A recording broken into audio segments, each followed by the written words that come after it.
respeito da arte, só que hoje vamos continuar falando da arte popular. Então, iremos falar sobre a literatura de cordel, que na verdade surgiu em Portugal, na Idade Média, nos séculos 12 e 13, com os trovadores medievais.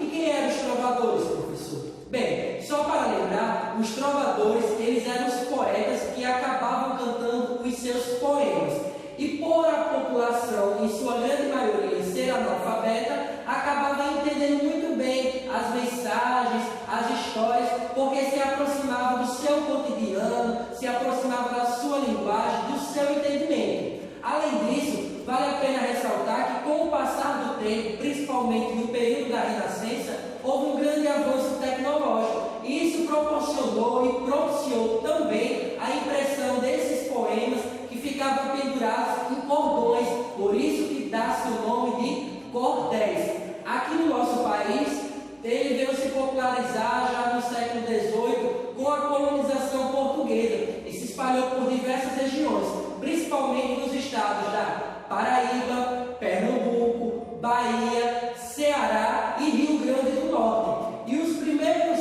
autores desses poemas, eles eram chamados de poetas de gabinete ou até mesmo poetas de bancada. Além disso, esse tipo de literatura de cordel ficou muito conhecido como poesia popular, até porque todas as suas inspirações e as suas associações eram voltadas para o folclore brasileiro e ficou bastante conhecido e repercutiu por todo o nosso país através dos repentistas, ou seja, dos violeiros. E vocês estão lembrados que em uma outra aula nós falamos que os repentistas que acabavam compondo o repente, eles eram nordestinos e partiam muito da improvisação. Pois bem, então a partir de então eles vão ter um papel de destaque dentro da sociedade e propagar toda essa cultura popular em nossas regiões.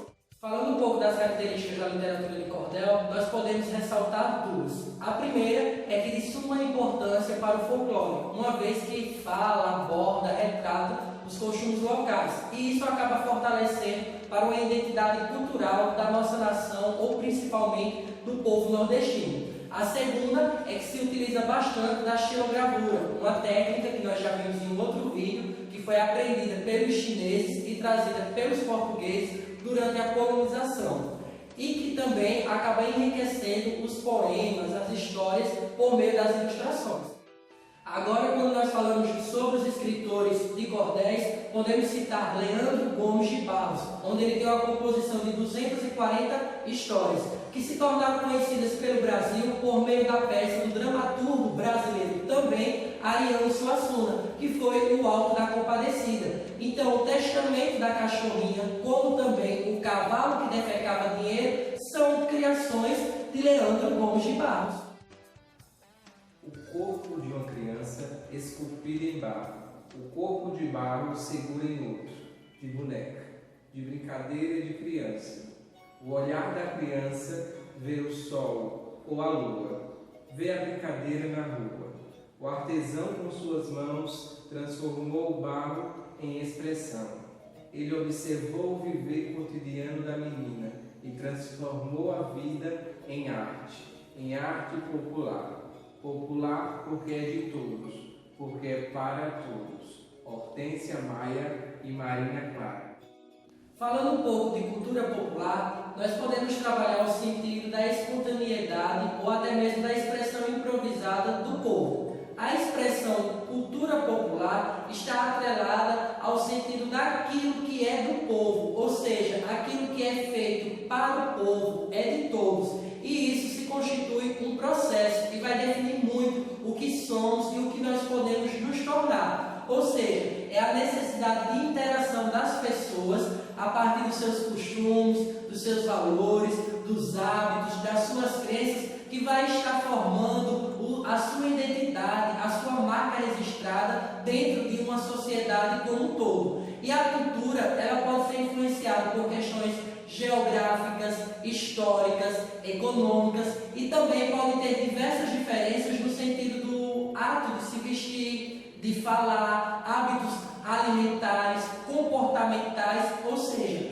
dentro da nossa sociedade nós vemos muitas culturas esculturas, umas diferentes das outras, principalmente porque vai dar esse teor de identidade, de identificação, pertencimento a um povo, a uma etnia, a uma nação. Então, quando vocês compreendem todo esse sentido da cultura popular, vocês vão entender que é a cultura do povo simples, daquilo que se torna público, daquilo que se torna notório e sendo característico de uma região ou de um país, de uma nação, de uma forma geral. Popular é um dos traços pertencentes à cultura de um povo, ou seja, ela vai ser uma característica da expressão criativa de uma determinada comunidade. Vale a pena vocês saberem que nem todos os artistas que expressam sua capacidade imaginativa, criativa, em qualquer estilo de arte, seja na música, na dança, no teatro, nas artes visuais, tem qualquer formação acadêmica,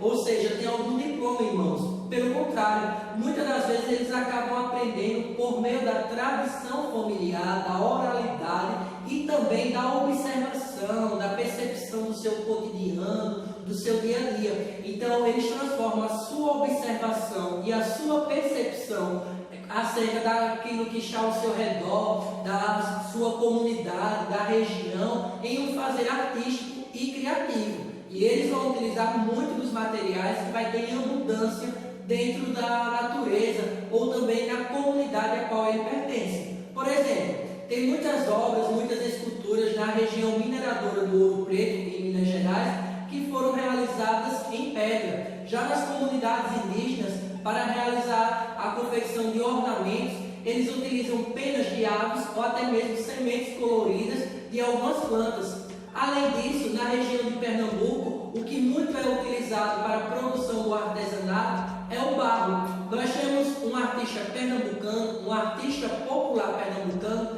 que é o mestre Vitalino. Ele começou brincando na infância com o resto de barro que sobrava das produções de utensílios domésticos da sua mãe.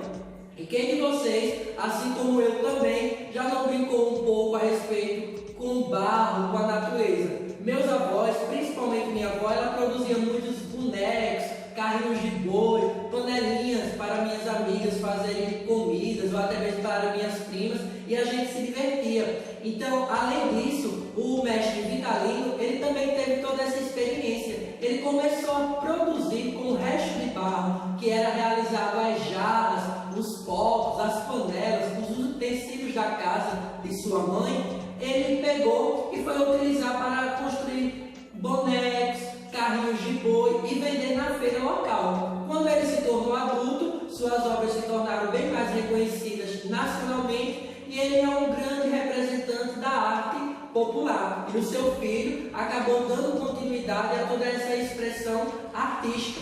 Além disso, todas as influências que o artista popular ele tem e representa nas suas obras, na composição artística, vem muito das influências da religiosidade, da cultura, dos costumes da sua comunidade. Além disso, é bom a gente falar que o Brasil ele é conhecido internacionalmente com uma variedade imensa de expressão artística e popular.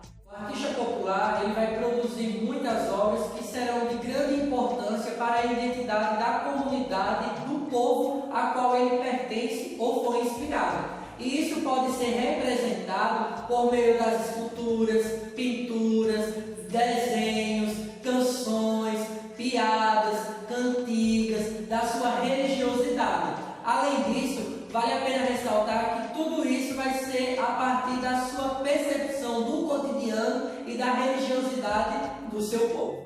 Comumente, o artista que produz alguma escultura em madeira, ele mora próximo a regiões florestais, onde ele pode ter acesso ao tronco dessas árvores para construir suas obras. Da mesma forma que aquelas obras que são construídas dentro de uns potinhos de vidro com areias coloridas, representando regiões praeiras, são artistas que moram naquela proximidade ou no local. Não estou dizendo que o paulista não possa construir, criar dessa forma. Eu estou falando que a quantidade de materiais que a natureza pode disponibilizar interfere de forma direta na produção artística.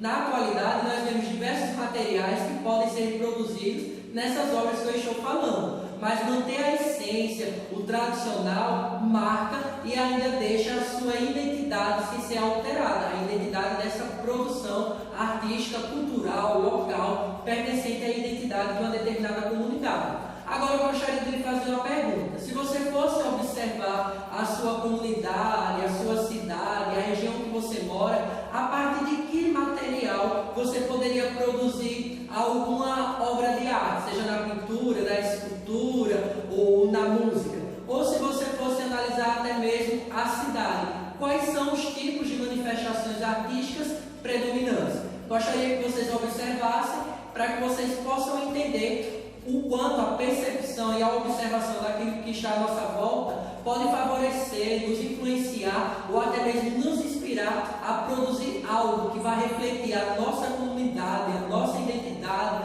os nossos valores. E como nós falamos, teve também a literatura de cordel, que ela ficou bastante conhecida em 1930, 1960, onde vai falar sobre o tema dos sertanejos do país. Além disso, vai trabalhar temas voltados para a política, para a religiosidade, como também aspectos sociais, pode trabalhar a crítica, pode trabalhar o lúdico, pode trabalhar o humor. Enfim, é a arte popular que favorece, conta e expressa o cotidiano, as experiências e as vivências dessas pessoas.